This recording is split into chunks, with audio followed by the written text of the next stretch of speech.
All right, just say your name. Hello, my name's Rich. Hi, my name's Peter. Amy. Rebecca. Grandmother, grandfather, may I pee here? When you come to my land, you may pee anywhere you like. This is what permission I have to ask for the Tatamonas, the ancestral spirits of Guam, if I could urinate in their land. Or, grandmother, grandfather, may I pass through? When you come to my land, you can go anywhere you like.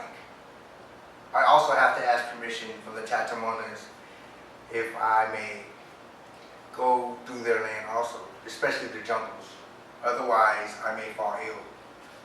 I have a coworker named Lyra Salas Maynard who insisted on asking permission to step into the jungles of Guam, and she's also confirmed that the tour guides ask permission as well when they're taking their groups on hikes. So what I'm going to do is I'm going to familiarize you guys with the rituals and beliefs of the Tatamonas, the ancestral spirits of Guam, and how they haunt or assist the locals. First, I'm going to explain the origin of the Tatamonas, and then I'm going to teach you about the rituals and beliefs of the Tatamonas, and finally I'm going to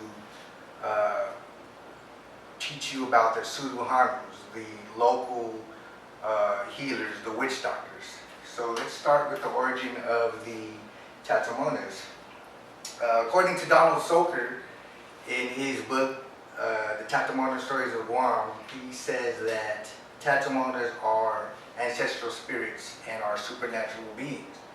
According to Rudolph Villaverde, in Our Ancestors of the Land, he says that the Tatamonas are indigenous people of Guam from 1485 BC to 1521 AD, and to include the natives from the Spanish Chamorro War. Chamorro are the indigenous people of Guam, so those people who died during that time are also ancient ancestors.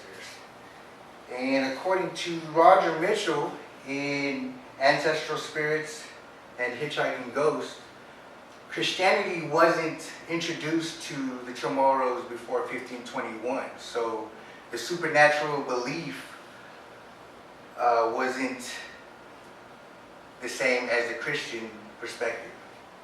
William Henderson in Ancient Chamorro Society states that the Tatamonas were 8 feet tall, were extremely strong, and they could level a mountain. At the same time, they could swim around the island many times.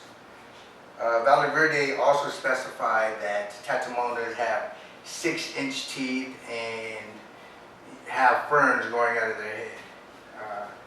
At this time, I have a statue of what some of the authors believe the Tatamonas look like. And they take many forms. Just a few that I got from the souvenir shop. Alright, so next I'm going to talk about the beliefs and the rituals of the Tatamonas. So the beliefs and rituals are performed because of the behaviors of the Tatamonas. According to Cunningham, they could be invisible, they could be male, they could be attractive females, and they can be even small little people called duendes. Mitchell describes a story, a famous story that everybody knows, and it's about the White Lady. The White Lady is usually walking at night, and a passerby will come by and try to pick her up and give her a ride, but by the time he pulls over and looks for the White Lady, she disappears. This is one of the mischievous games that the Tatamona plays on people.